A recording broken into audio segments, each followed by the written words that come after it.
Esta es una presentación del equipo de producción de Radio Bea.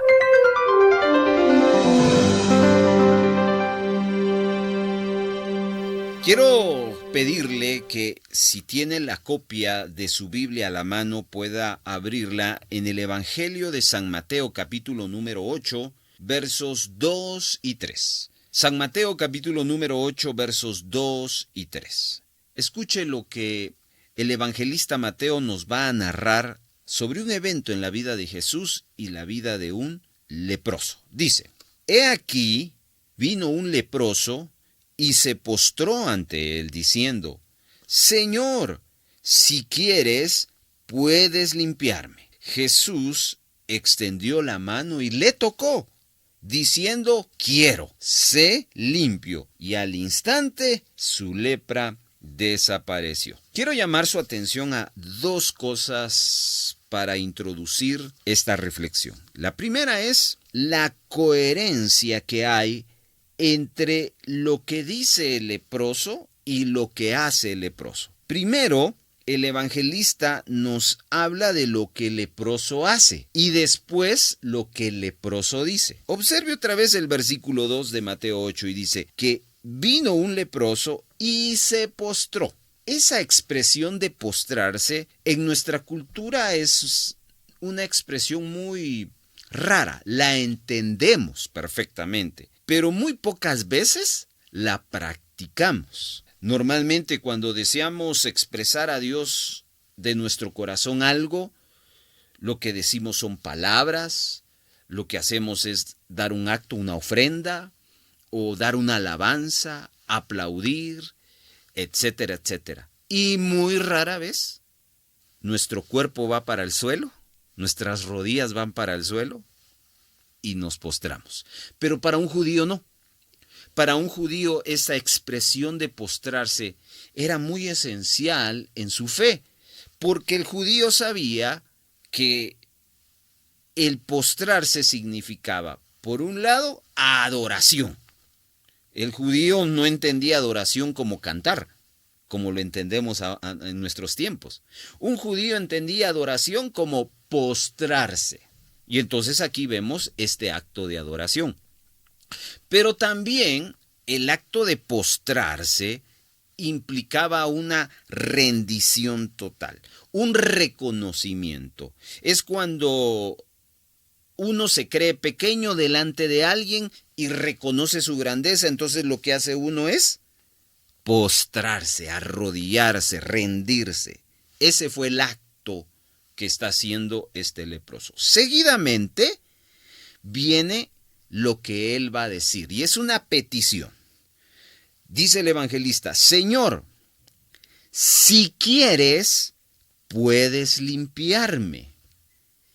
Y esta es la segunda cosa que quiero que usted note.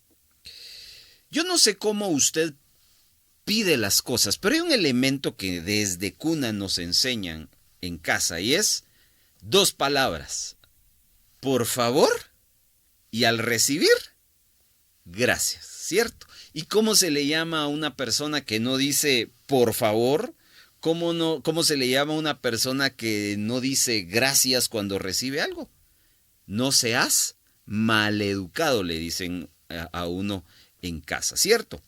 Bueno, pues este leproso tiene dos cosas poderosas que está presentando delante de Dios. Por un lado, adoración, rendición, reconocimiento, pero por otro, y ese otro es el que quiero que juntos analicemos en esta reflexión, es que el leproso está pidiendo de la forma correcta. Yo no sé cómo usted pide las cosas. Retomando lo anterior, creo que el elemento entre nosotros es: por favor, ¿puedes ayudarme? Por favor, ¿puedes hacerme tal cosa? Por favor, ¿puedes ir allá? Eso es entre los seres humanos, entre nosotros. Pero ahora, ¿cómo nosotros le pedimos a Dios?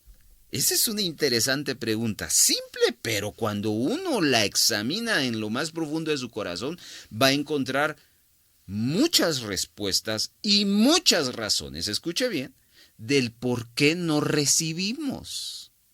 Si nos pasa entre nosotros los seres humanos que cuando alguien nos pide cosas y uno dice, no, a este no le ayudo porque este no sabe pedir bien las cosas. ¿Le ha pasado en algún momento eso?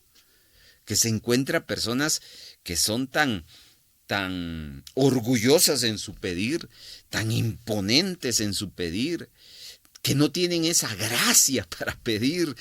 Y entonces lo que uno hace es huir de esas personas para que...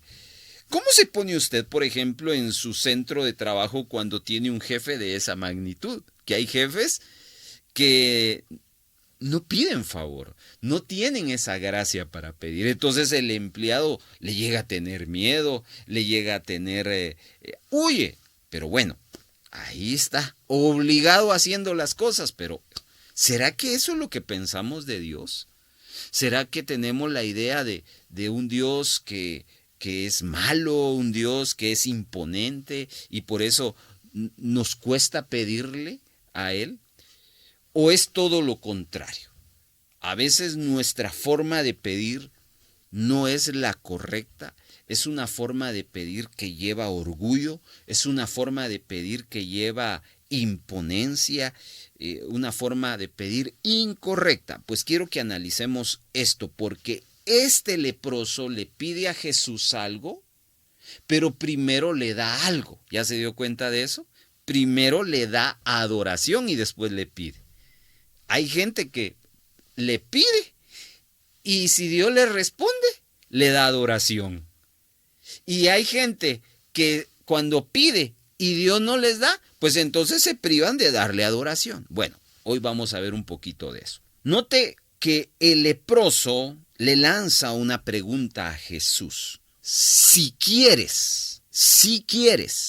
Y hago énfasis a la pregunta porque la pregunta no fue si puedes, sino fue si quieres. El si puedes, si en su caso hubiera preguntado el leproso, sin duda alguna el leproso hubiera tenido sus dudas en relación a que si el Señor tenía la capacidad de poder sanarlo. Cuando usted dice, ¿será que usted puede ayudarme? Cuando uno se expresa de esa manera ante las personas, usted ya está diciendo, a ver si me ayuda, a ver si puede, si tiene el deseo, si tiene el tiempo, si tiene las ganas de hacerlo. Pero el leproso no le preguntó, ¿puedes? No se trataba de que el leproso no miraba capacidad en Jesús para poder hacer un milagro en su enfermedad. Entonces vemos a un leproso que está plenamente confiado de que Jesús tiene el poder para sanarlo de la lepra. Ahora bien, sí le hace una pregunta y es una pregunta muy importante y es, si quieres, puedes sanarme. Quiero que note que antes de anhelar, escuche bien lo que le voy a decir, el leproso antes de anhelar lo que Dios pueda hacer por él, lo que Jesús pueda hacer por él, el leproso estaba buscando si él quería hacer algo por él. Y esto nos lleva a considerar dos cosas.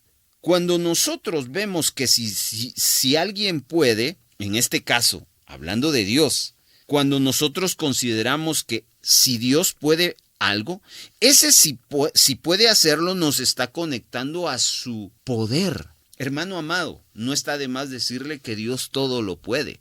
Dios es un Dios poderoso, sobrenatural, omnipotente. Dios no está limitado por nada. Entonces no debemos de dudar del poder de Dios. Pero aquí viene lo segundo. Cuando el leproso le pregunta si quieres, ese si quieres está conectado no al poder de Dios, sino está conectado a la soberanía de Dios. Y aquí quiero que aterricemos para empezar a compartir el fundamento que hoy el Señor nos ha puesto en nuestro corazón para esta reflexión. La soberanía de Dios es algo bien importante. Así como cuando usted y yo no éramos convertidos, lo primero que nos conectó con Dios fue la fe en Jesucristo. Cuando usted hizo esa conexión reconociendo a Jesús como su Salvador personal, que vino del cielo a la tierra, vivió en esta tierra, murió, fue crucificado, pero al tercer día resucitó. Y cuando usted cree en esa verdad, su fe conecta con Dios y entonces es adherido al reino de Dios, al cuerpo de Cristo, y usted se convierte en un seguidor de Cristo. Ahora, debemos ir al siguiente nivel, porque la vida en Cristo es crecimiento. La vida en Cristo se fundamenta en la obra salvadora y redentora de Jesucristo, pero hay más. Y el Señor quiere que crezcamos. Y una de las cosas que nos va a hacer crecer en nuestra relación con Dios, ¿sabe qué es? Conocer su soberanía. Entender la soberanía de Dios. Si usted llega a entender la soberanía de Dios sobre su vida, le estoy 100% seguro que usted va a ir a una nueva dimensión de relación con el Señor. Pero hay gente que al ignorar la soberanía de Dios, empieza entonces a tener muchas dudas.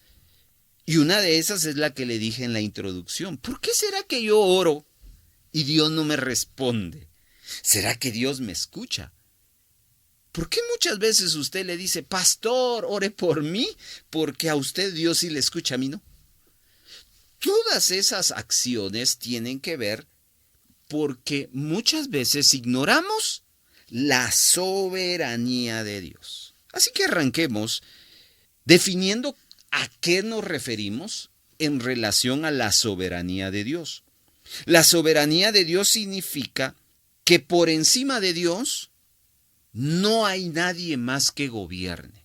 Aquí estamos hablando de autoridad y de gobierno. Cuando decimos que Dios gobierna, es que no hay alguien más arriba de Él que esté sobre Él, sino Dios es el gobierno y la autoridad más alta, y por debajo de Él hay otras más que Él ha puesto. Entonces, eso es una parte de la soberanía. Ahora, cuando yo entiendo de que por sobre Dios no hay nadie más, entonces voy a entender que a Dios, escuche bien, a Dios nadie lo manda. Si yo le pregunto a usted, si usted es hijo, ¿quién lo manda a usted? Usted me tendría que responder, mis padres. Si usted es esposa, yo le pregunto, ¿a usted quién lo manda, querida hermana esposa? Y usted tendría que responder, mi esposo. Si a usted esposo le pregunto, ¿y a usted quién lo manda? Y usted dice, a mí nadie me manda. Usted no tiene bien claro una línea de autoridad que en la Biblia está escrito. Porque a la mujer Dios le manda que se sujete a su autoridad, que es su esposo, y al esposo Dios lo manda que se sujete a Cristo. Entonces la respuesta debiera de decir, para el esposo está sujeto a Cristo. ¿Y Cristo a quién está sujeto? Pues a su Padre. ¿Y quién es el Padre de Jesucristo? Dios. ¿Y Dios quién está sujeto? Nadie. ¿Por qué? Porque llegamos al punto más alto de esa pirámide de autoridad, que por encima de Dios no hay nadie. Dios es la máxima autoridad y por eso es que decimos, a Dios nadie lo manda. Nosotros estamos acostumbrados a decir en nuestra casa, aquí yo soy el que mando. Bueno, pudiera ser válido esa frase, pero cuando Dios se hace presente en un hogar, ahí el que manda es Dios, o el que debería de mandar es Dios. ¿Por qué? Porque Dios es soberano. Y cuando yo entiendo y reconozco eso, usted está caminando en la soberanía de Dios. Y algo más sería que la soberanía de Dios nos lleva a entender esto que es bien importante. Dios no recibe órdenes de nadie. Se lo voy a repetir. Dios no recibe órdenes de nadie. ¿Y por qué, hermano, Dios no recibe?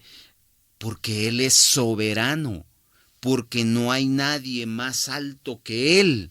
Y entonces volvemos al ejemplo. Si usted es hijo, ¿quién le da órdenes? Pues mis padres. Y si usted es esposa, ¿quién le puede dar órdenes? Pues mi esposo. Y usted esposo, ¿quién le da órdenes? Pues Cristo. ¿Y a Cristo quién le da orden? Pues Dios. ¿Y a Dios quién le da órdenes? Nadie. Ni Cristo le puede dar órdenes a Dios, porque Jesús es el primero que comprende, entiende y se somete a la soberanía de Dios. En el libro de San Juan, cuando usted lee los 21 capítulos, usted va a encontrar a Jesús expresándose de esta manera. Yo no hago nada sin que mi Padre me diga qué es lo que debo de decir. Yo no digo nada de lo que Dios no me ha dicho. ¿Se da cuenta? Vea usted a un Jesús sometiéndose a la autoridad, porque Jesús entiende lo que es la soberanía de Dios. Yo hago un alto acá para decir, si yo entiendo esta verdad de la soberanía de Dios, entonces voy a entender muchas otras cosas más. Pero hoy me doy cuenta que vivimos en una generación que no ha logrado entender esta verdad de la soberanía de Dios. ¿Por qué? Porque al no entender y no vivir en la soberanía de Dios, hay gente que vive como quiere. Cuando en un hogar, en una familia, los miembros de esta viven como quieren, diciéndose ser cristianos, lo que está pasando en esa casa es una casa que no están reconociendo la soberanía de Dios, porque cada quien hace lo que quiere. Aquella familia que reconoce la soberanía de Dios, todos se someten a su autoridad. Igual, en otras áreas de vida, financieramente hay gente que maneja sus finanzas como quieren. Cuando Dios ha dado elementos suficientes en la Biblia para que nosotros seamos buenos mayordomos. ¿Por qué vivimos así? Porque financieramente no hemos reconocido la soberanía de Dios. Entonces, no reconocer la soberanía de Dios nos puede llevar a que si Dios no tiene potestad sobre nosotros, más bien nosotros terminamos haciendo lo que nosotros queremos. Eso es en relación a no entender y no vivir en la soberanía de Dios. Hay un desorden de vida. Otro factor es que vivimos molestos. ¿Por qué molestos? En otras palabras, no vivimos en contentamiento y no vivimos en gratitud. Mire que son dos palabras distintas pero que convergen. Vivir agradecidos, aquel hombre, mujer que dice, Señor, te doy gracias por lo que estoy pasando. Aquel hombre y mujer que está contento, ya sea esté abundado o ya sea esté necesitado. Hay gente que teniendo muchos recursos no está contenta con lo que tiene, quiere más. Y hay gente que con pocos recursos no está contento. ¿Por qué actuamos así? Porque no estamos reconociendo la soberanía de Dios. Hay otros que se desalientan, viven desanimados. ¿Por qué Dios me trata así? ¿Acaso Dios no me quiere? ¿Por qué Dios me ha olvidado?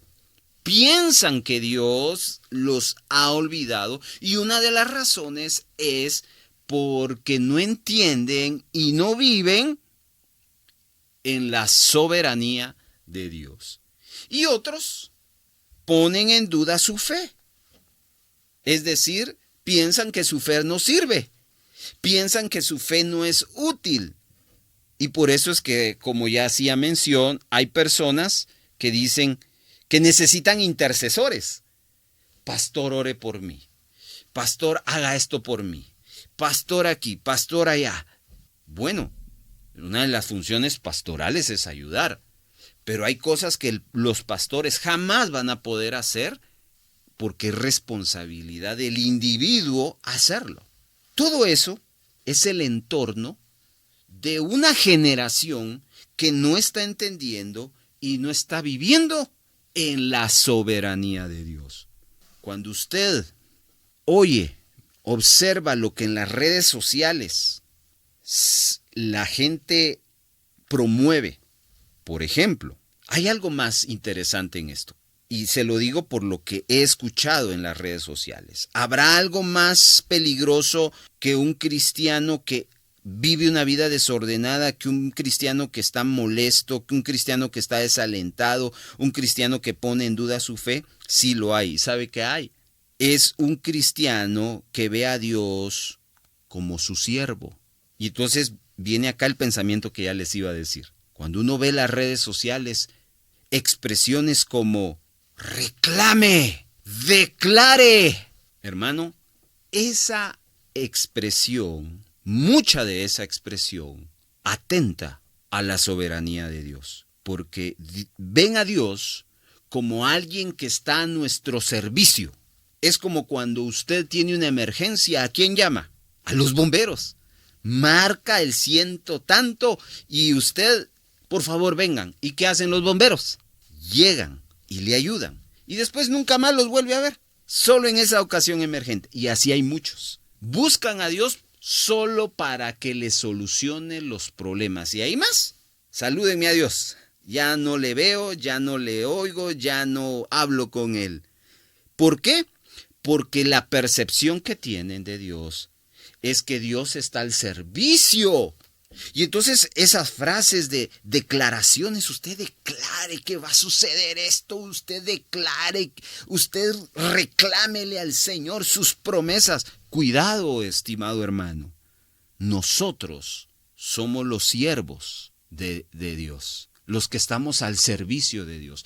Él dice y nosotros respondemos a lo que Él dice. Él manda y nosotros obedecemos lo que Él está queriendo hacer.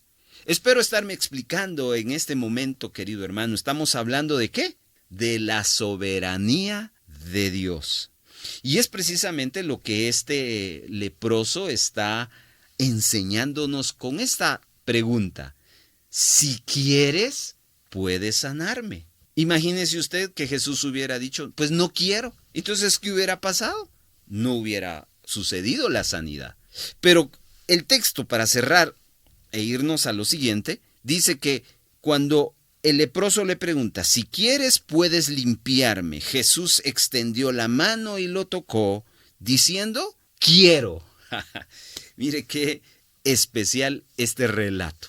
Piense por un momento qué fue lo que detonó el milagro, la manifestación del poder de Jesús en la vida de este leproso. Pues sin lugar a duda, es la actitud y la petición que le hace el leproso. Primero le adora y después, reconociendo y sometiéndose a su soberanía, el leproso dice, si tú quieres, sáname, Señor. Y eso tocó, movió el corazón de Jesucristo y usted ya está ahí escrito en Mateo capítulo número 8, versos 2 y 3. El milagro sucedió, dice que al instante su lepra desapareció. Hermanos, la soberanía de Dios sobre nosotros es una realidad, que muchos la viven porque la han llegado a entender y otros no la viven por dos razones. Número uno, porque hay rebeldía, hay orgullo. Y número dos, no la viven porque todavía no la entienden.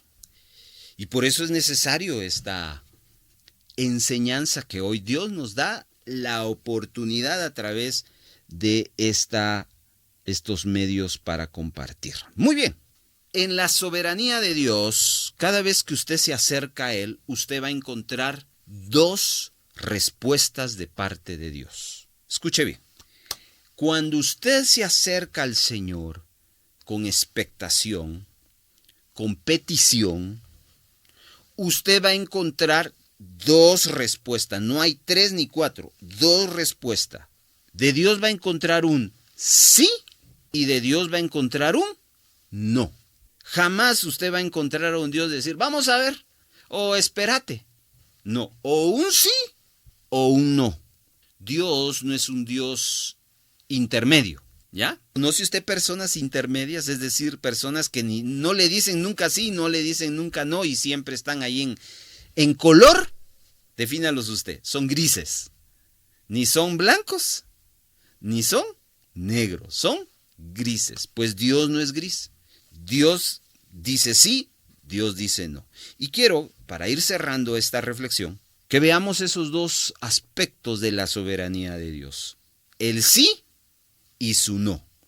Hablemos un poco del sí de Dios. Hay dos cosas que quiero que usted y yo aprendamos acerca del sí de Dios. En primer lugar, cuando Dios dice que sí, su sí va a prevalecer sobre todo, como le pasó a este leproso. El leproso le pregunta, si tú quieres, límpiame, Señor. ¿Y qué le dijo Jesús? ¿Cuál fue su respuesta? No, le dijo Jesús, sí quiero. Ahora, ¿por qué es importante ese detalle en el sí de Dios? Porque antiguamente, en el contexto bíblico, histórico, en la época de Jesús, en la época antiguo testamentaria, el leproso era excluido. Es decir, el leproso tenía que estar en un lugar aparte. Nadie podía tocar a un leproso, porque si alguien sano tocaba a un leproso, religiosamente hablando, ceremonialmente hablando, esa persona limpia tocando a un leproso era declarado inmundo. Pero vemos aquí, en el versículo de Mateo 8, 2 y 3, que para que Jesús sanara al leproso, ¿qué hace Jesús? Dice la Escritura, toca. Ahora, ¿por qué Jesús hace ese procedimiento? Porque en su soberanía, Él ya había determinado sanar a este leproso. Y aun cuando hubieran muchas cosas en contra que se opusieran a la sanidad, ya Dios había determinado sana a este hombre. Así que, hermano, esto es maravilloso, porque cuando Dios dice que sí, aunque el mundo, aunque el mismo infierno, aunque el mismo Satanás se oponga, si Dios dijo que sí, eso es lo que va a prevalecer. Eso es cuando es un sí de Dios. En el sí de Dios, su obra es inusual. A veces no vamos a entender, a veces no vamos a saber por qué las cosas se dieron como se dieron. Es importante entonces entenderlo. Así que el sí de Dios siempre prevalece. Cuando usted tenga un sí, recuerde que aunque venga alguien y le diga todo lo contrario, aunque de usted mismo venga y diga no, Dios dice que sí. ¿Sabe a quién le deberíamos de preguntar sobre el sí de Dios? A Jonás. ¿Ha leído usted esa historia? Dios determinó darle una oportunidad a una nación que iba a destruir, Nínive. Levanta a Jonás y le dice, ve a Nínive y predícale que se arrepiente. Jonás dijo, no voy. Y Dios le dice, sí vas. Porque el sí de Dios es un absoluto. Jonás no le hace caso a Dios. Jonás se desvía, es rebelde. No entiende el sí de Dios. Pero Dios ya había dicho, sí le voy a dar una oportunidad a esta nación. Bueno, y vaya usted a este libro de Jonás, en los profetas menores, y va a encontrar esa gran historia que se embarca, la tormenta, lo echan al mar, el pez grande que se lo traga, lo vomita al tercer día, y ahí va Jonás, después de haber sido vomitado, hediondo, a pescado. ¿A qué? Pues a Nínive, a predicar el arrepentimiento, porque Dios había dicho, quiero darles una oportunidad. ¿Se equivocó Dios? No se equivocó Dios. Todo el pueblo se arrepintió, dice la Escritura. Así que el sí de Dios siempre va a prevalecer. Amén.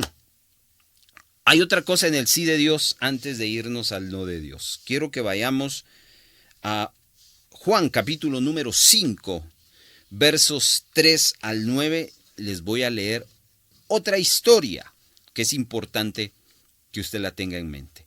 En estos días yacía una multitud de enfermos, ciegos, cojos y paralíticos, que esperaban el movimiento del agua, porque un ángel descendía de tiempo en tiempo al estanque y agitaba el agua, y que el primero descendía al estanque después del movimiento del agua, quedaba sano de cualquier enfermedad que tuviese. Y había allí un hombre que hacía 38 años que estaba enfermo. Cuando Jesús lo vio acostado y supo que llevaba ya mucho tiempo así, le dijo: ¿quieres ser sano? Le respondió el enfermo: no tengo quien me meta en el estanque cuando se agita el agua, y entre tanto que yo voy, otro desciende antes que yo. Jesús le dijo: levántate, toma tu lecho y anda. Y al instante aquel hombre fue sanado, tomó su lecho y anduvo, y era de día de reposo aquel día. Muy bien, estamos hablando un poquito del sí de Dios. Ya hemos aprendido que cuando Dios dice que sí, su sí va a prevalecer sobre cualquier asunto. Pero aquí hay otro detalle.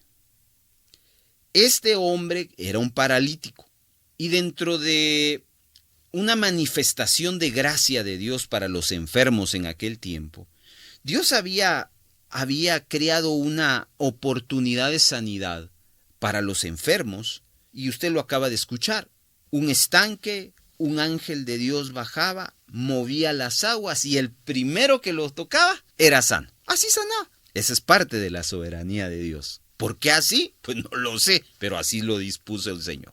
Pero ya viendo la dinámica, pues los enfermos que podían correr y caminar tenían más oportunidad que aquellos enfermos que no podían correr ni caminar. Imagínese un ciego. Un ciego no necesitaba de otro. Y si ese otro no era rápido, igual no podía guiar. Y tal cual como lo dijo el paralítico, mientras yo estoy yendo, hay alguien que lo tocó. Imagínese usted a este hombre de 38 años tirado esperando. Ya le habían contado mucho acerca de esta forma de sanidad de parte de Dios.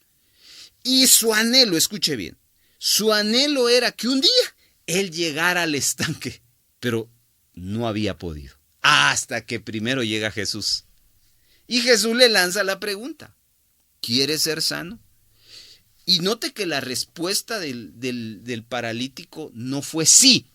La respuesta del paralítico al si quiere ser sanos de parte de Jesús fue: es que, Señor, mientras yo me trato de levantar o le pido a alguien que me lleve, ya alguien más ha llegado. Este hombre anhelaba su sanidad, pero este hombre pensaba que solo a través de ese estanque iba a ser sano.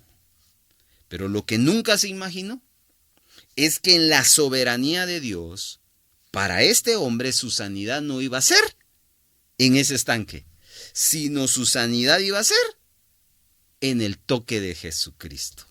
Y esa es otra forma de ver el sí de Dios. El sí de Dios no va a desarrollarse de acuerdo a nuestras probabilidades. ¿Cuántos creen que Dios provee? Yo creo que Dios provee. Pero cuando Dios te dice, te voy a proveer, Él te dice que te va a proveer, pero no te dice cómo te va a proveer. Significa que puede haber de 1 a 1000 probabilidades. Lo importante es que nosotros entendamos que Él va a proveer. A veces nosotros armamos nuestro plan, ¿no? Nuestro plan de vida. Queremos hacer esto, lo otro, aquello, y todo es bueno. Pero en la soberanía de Dios, Dios dice, estoy de acuerdo con lo que estás pensando. ¿Quieres trabajar? ¿Quieres terminar tu carrera? ¿Quieres comprar tu casa? ¿Quieres comprar tu vehículo para bendecir a tu familia? Podría pensar alguien. Estoy de acuerdo con lo que tú estás. Y entonces uno dice, me voy a esforzar, voy a hacer esto, y empieza a hacer su plan.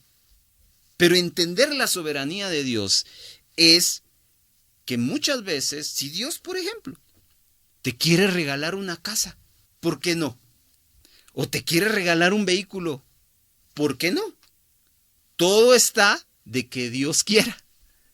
Eso es bien importante, porque muchas veces nosotros, repito, armamos nuestra idea, nuestro plan, y creemos que solo de esta manera se va a conseguir todo ese objetivo. Pero cuando alguien reconoce la soberanía de Dios y camina en su soberanía, entiende que yo tengo un plan, pero ese plan Dios puede intervenir y puede decir, esto lo voy a hacer de esta manera.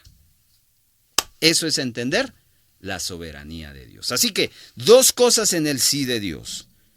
El sí de Dios va a prevalecer por sobre cualquier cosa, y en el sí de Dios vamos a tener que ajustarnos a las diferentes probabilidades. El sí de Dios es a su manera y muchas veces es de forma inusual. Hay tantos testimonios.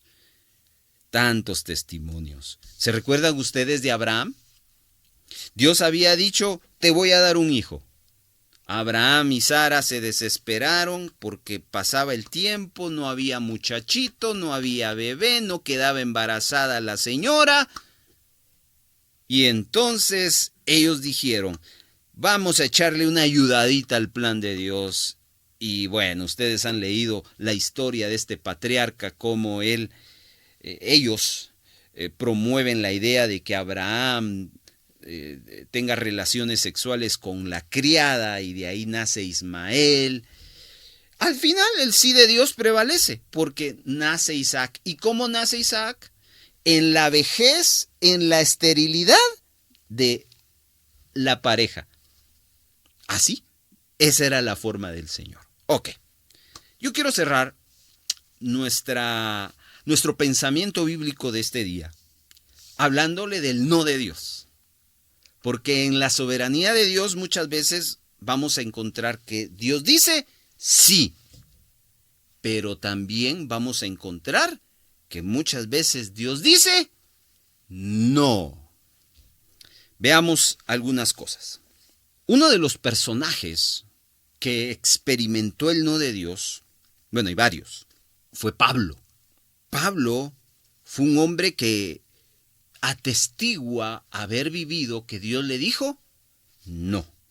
Escuchen lo que 2 de Corintios, capítulo número 12, versos 7 al 10, nos dice en esta lectura que vamos a tomar. 2 Corintios 12, del 7 al 10.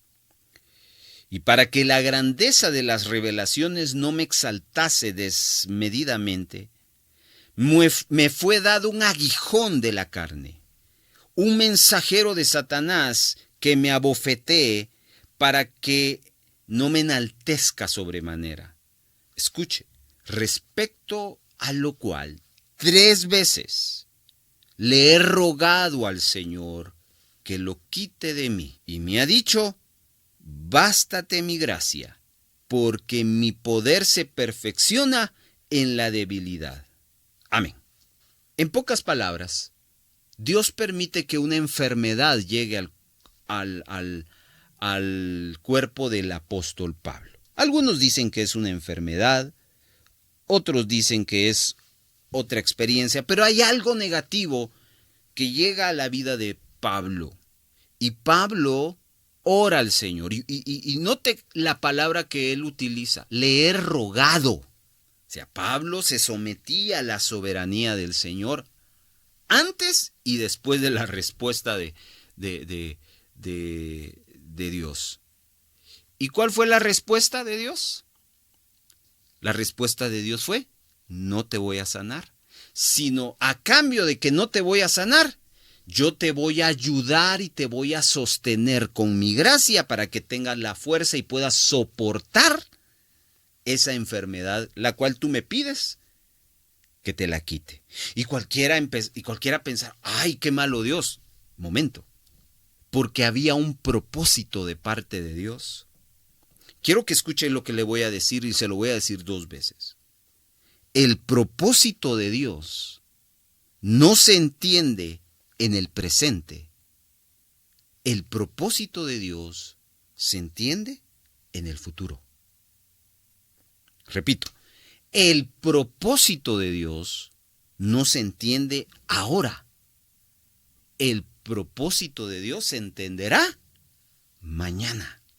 Y eso es algo que lo debemos de llevar siempre en nuestro corazón. Hoy le pasa un evento ahora mismo y qué difícil es entenderlo ahora mismo. Pero cuando el evento pase, se diluya, se disipe, porque una enfermedad no dura toda la vida, cuando eso pase, usted y yo lo vamos a entender. Resulta ser que Pablo era un hombre bien preparado. Pablo era un hombre, como él lo dice en el libro de Filipenses, capítulo número 3, que habla de su currículum. Él dice, aunque yo tengo también de qué confiar en la carne, si alguno piensa que tiene de qué confiar en la carne, yo más. Es decir, si alguno cree que sabe algo, yo sé más. Dice, circuncidado el 8º día del linaje de Israel, de la tribu de Benjamín, hebreo de hebreos, en cuanto a la ley, fariseo, en cuanto a celo, perseguidor de la iglesia, y en cuanto a la justicia que es en la ley, irreprensible. Todo esto, súmenle a las revelaciones que Dios le empezó a dar. Y entonces, regresando al pasaje de 2 Corintios 12, nos revela el propósito. Y para que la grandeza de las revelaciones no me exaltase desmedidamente, me fue dado ese aguijón. Entonces, ¿cuál era el propósito de Dios? Quiero que usted ponga atención a esto que le voy a decir. Dios conocía bien al apóstol Pablo. Y él sabía que necesitaba a un hombre como Pablo con los pies en la tierra. Significa que si esa enfermedad no hubiera venido a la vida del apóstol Pablo, ¿qué hubiera venido en Pablo? Exaltación personal. ¿Qué hubiera venido en su corazón? Hubiera venido orgullo, envanecimiento. Hubiera venido eso que a veces tanto le pedimos a Dios no tener y que odiamos de las personas. Qué creído se volvió esa persona. Qué orgulloso se volvió esa persona. Solo se graduó. Solo lo nombraron de pastor o solo lo nombraron de tal título o de tal encargado de ministerio. Pues sí, hermano, eso le pasa a las personas. Algunas sí les pasa, otras tal vez no. Y tal vez esas otras no les pasa porque les pasa lo que le pasó a Pablo. Que Dios se encarga que ellos estén con los pies en la tierra. Es decir, que el no de Dios no es un asunto de capricho, mis amados hermanos. El no de Dios no es un asunto de querernos afligir por gusto.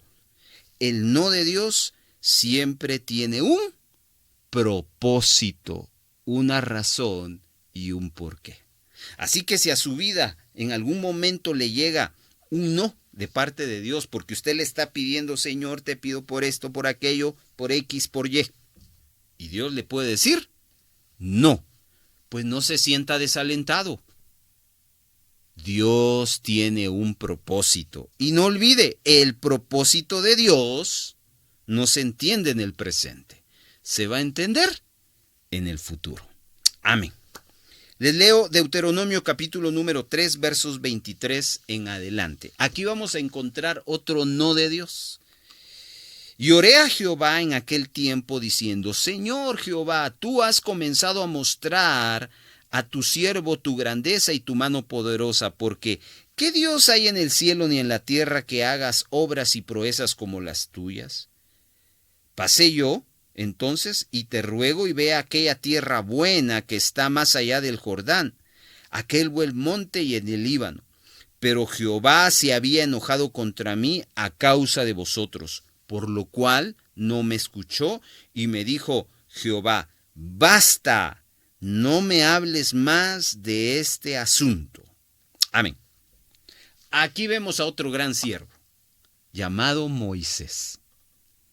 Resulta ser que en una parte de su trayectoria, Moisés desobedece las órdenes de Dios y como consecuencia, Dios le dice, Moisés, no vas a entrar a la tierra prometida.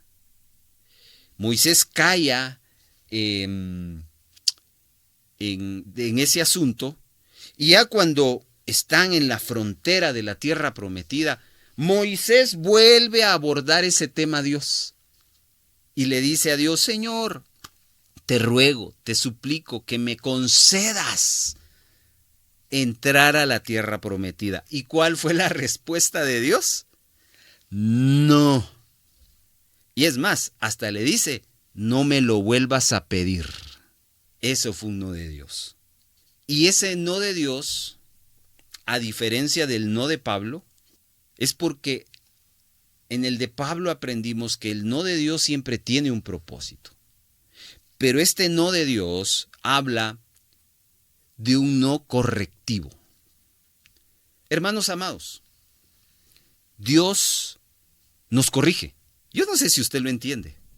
Cuando usted empieza una vida y una relación con Dios, no es un asunto de religiosidad, sino es un asunto de relación padre e hijo. Usted es hijo y Dios es padre. Y un padre siempre corrige. Así que Dios nos va a ir corrigiendo. Y una de sus formas de corregir es diciéndonos no a muchas cosas que le vamos a pedir. Moisés deseaba entrar a la tierra prometida. Deseaba ser partícipe de la conquista de la tierra prometida. ¿Y qué le respondió Dios? No, porque era parte de su proceso, de su disciplina. Y aunque tratemos de suplicar, de implorar otra oportunidad, ¿sabe qué? Escuche lo que le voy a decir. Para Dios es más importante que aprendamos más que recibamos. Un aprendizaje es mucho mejor de parte de Dios para uno que una experiencia. Y por eso la disciplina muchas veces es la mejor forma de dejar un aprendizaje. O dígame si no, cuando usted sufre una situación, por ejemplo, usted tiene un accidente que casi le quita la vida, pierde la vida. Y Dios en su gracia y misericordia le salva la vida. Pero ese accidente fue provocado por usted. Porque usted iba a excesiva velocidad. Y por ir manejando locamente. Entonces viene y sufre esa experiencia dura. Y pasa años. Y usted quisiera, dígame si no, aquellos que manejamos vehículo, cuando pasamos ese tipo de experiencias, no pensamos 2, 3 veces volver a subirle y a apachar el acelerador, porque rápidamente viene el recuerdo de lo que sufrimos en el pasado. Eso fue un aprendizaje. Pero hay gente que sufre y nunca aprende, porque ellos solo son puras experiencias. El no de Dios es correctivo y es de gran importancia para Él que nosotros aprendamos más que recibamos algo. Amén. Por último, voy terminando. Quiero hablarles de otro no de Dios, que aunque no hay una escritura como las anteriores, que implícitamente vemos un no de Dios, pero en su historia va implícito un no. Y esto nos va a abrir a otro tema muy interesante. ¿Cuántos han escuchado de Juan el Bautista? Juan el Bautista, la Biblia lo honra como el mayor de los profetas, uno de los mayores profetas. Juan el Bautista fue aquel hombre que Dios levantó antes de Jesucristo y que empieza a proclamar el reino de Dios y que le abre brecha a Jesús. De hecho, él termina bautizando a Jesús. Y hay relatos donde Juan se resiste a bautizar a Jesús, pero Jesús le dice: Juan, hazlo, porque así lo quiere el Padre. Bueno, Juan el Bautista fue tremendo, hermanos. Juan el Bautista fue un hombre usado por Dios. Juan el Bautista fue un hombre que tuvo gran impacto, gran alcance. De hecho, en una ocasión a Jesús le pregunta a sus discípulos: ¿qué dice la gente de mí? Y entonces uno le dice: mira, unos creen que eres Elías y otros creen que eres Juan el Bautista. Es decir, que la gente lo relacionaba con Juan el Bautista, porque la gente de la época de Jesús tuvieron un concepto correcto de Juan el Bautista. Pero resulta ser que un día cae preso. Hablo de Juan el Bautista. Por un evento ahí que no hay tiempo para comentarlo. Al final, el siervo de Dios cae preso, y ¿sabe cuál es el final? Muere. ¿Y sabe cómo muere? Lo decapitan. Y uno se pregunta: ¿por qué la gente buena, por qué la gente útil muere? Dígame si usted no se ha preguntado eso en esta vida. ¿Por qué se murió tan joven, sin tan bueno que era, tan inteligente, tan educado, tan trabajador? Bueno, Juan el Bautista se murió y uno dice: pero ¿por qué Dios no lo dejó más tiempo? Imagínense, Juan el Bautista con Jesús haciendo la obra de ministerio juntos. ¡Wow! Hubieran sido un equipo extraordinario. Pero Dios dijo: no. Dios no evitó la decapitación de Juan el Bautista. Ahí está implícito el no. Y la pregunta es: ¿por qué? Y entonces entramos a otro tema que tiene que ver con el no de Dios. Y es: ¿por qué las personas mueren? ¿No se ha hecho usted esa pregunta? ¿Por qué se murió? ¿Por qué se murió mi papá? ¿Por qué se murió mi mamá? ¿Por qué se murió mi hijo? ¿Por qué? ¿Por qué? ¿Por qué? Hemos tenido que lidiar con esa pregunta. Bueno, hay 4 respuestas. La primera es la de Juan el Bautista. ¿Por qué murió Juan el Bautista? Él no estaba enfermo, él no estaba en pecado, él no era desobediente, él no era orgulloso, pero murió y Dios no lo evitó. Y la respuesta es, número 1, porque Juan el Bautista cumplió su propósito. Amados hermanos, cuando usted nace, usted tiene un propósito en la tierra. Una vez usted cumple el propósito de Dios en esta tierra, ya cumplió. Entonces está listo para su descanso. Eso le pasó a Juan. Juan era contemporáneo a Jesús. Jesús murió a los 33 años. Muy probablemente Juan el Bautista murió a los 32, a los 31 o quizás a los 30. No lo sé. Joven. Pero joven cumplió el propósito de Dios. Y hay gente que muere de esa manera. Gente que va a morir, la vamos a ver morir porque ha cumplido el propósito de Dios. Usted tiene un propósito. Cumpla ese propósito, pero sepa que cuando usted lo cumpla, Dios va a decir: bien, buen siervo y fiel. En lo poco has sido fiel, en lo mucho te pondré. Ven, entra en el gozo, y viene la muerte física. Así que, número 1, ¿por qué las personas mueren? Porque cumplen su propósito. Pero no solo es esa razón. La segunda razón es por la maldad de las personas. Por eso es que la gente muere. ¿Por qué murió Abel? ¿Ha escuchado usted esa historia? La historia de 2 hermanos, Caín y Abel. ¿Por qué murió Abel? La Biblia dice que cuando ambos presentan el sacrificio, Dios recibe el sacrificio de Abel y no recibe el sacrificio de Caín. Caín se enoja, se molesta y viene a su corazón una ira, una amargura, y la emprende en contra de su hermano, llevándolo a matar a su propio hermano. ¿Por qué murió Abel?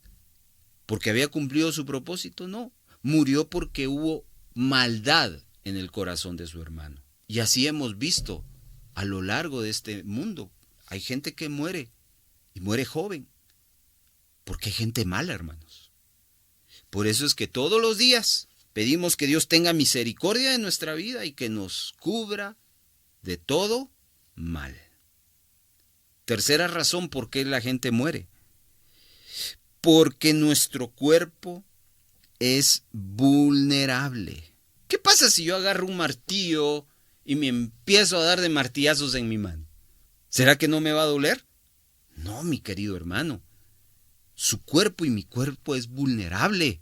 Así que hay que cuidarlo. Si usted no lo cuida, nadie más lo va a cuidar por usted. De tal manera que si no lo cuida, su cuerpo se va a descomponer. Es lo mismo que usted hace con su teléfono. ¿Quiere usted teléfono por años? ¿Qué tiene que hacerlo? Cuidarlo. Cuídelo y va a tener mucho teléfono para muchos años. Pero hay gente que no sabe cuidar sus recursos. Los deja por ahí, no los limpia, etcétera, etcétera. Y al final, ni un año me duró el teléfono. No lo supo cuidar. Y así hay gente que no cuida su cuerpo.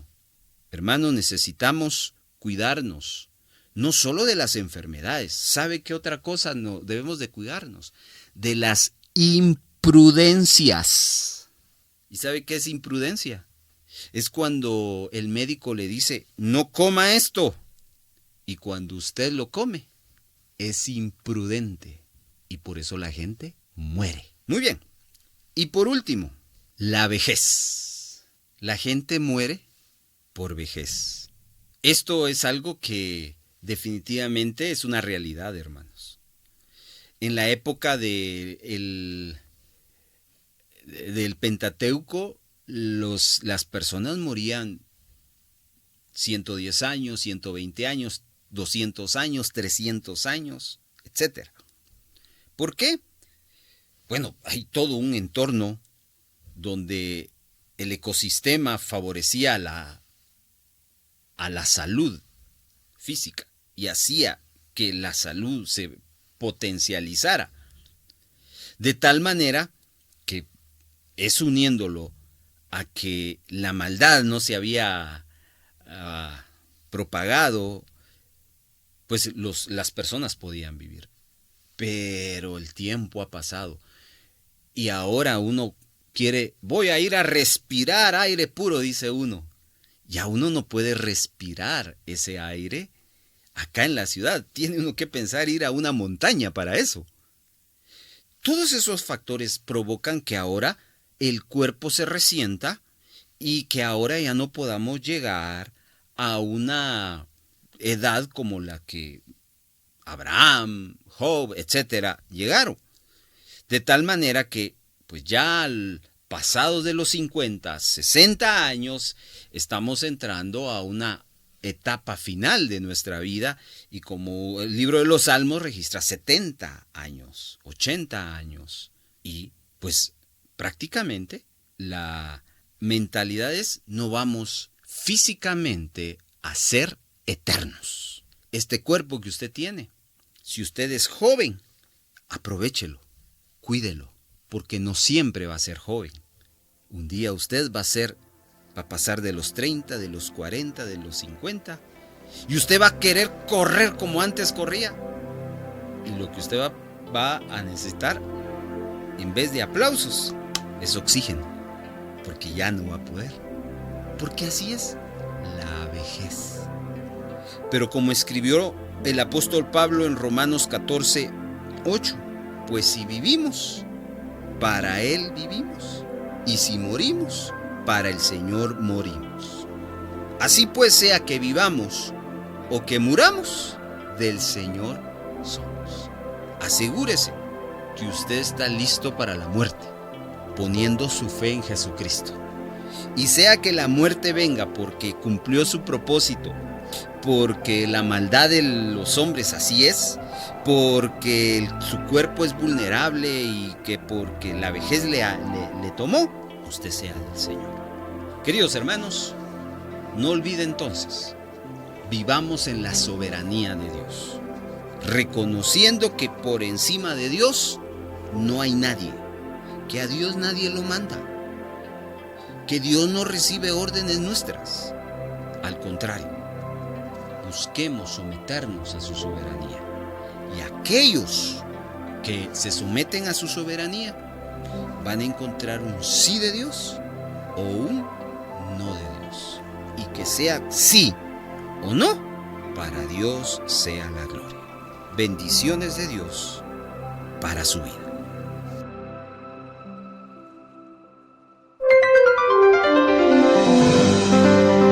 Esta fue una presentación del equipo de producción de Radio Vea.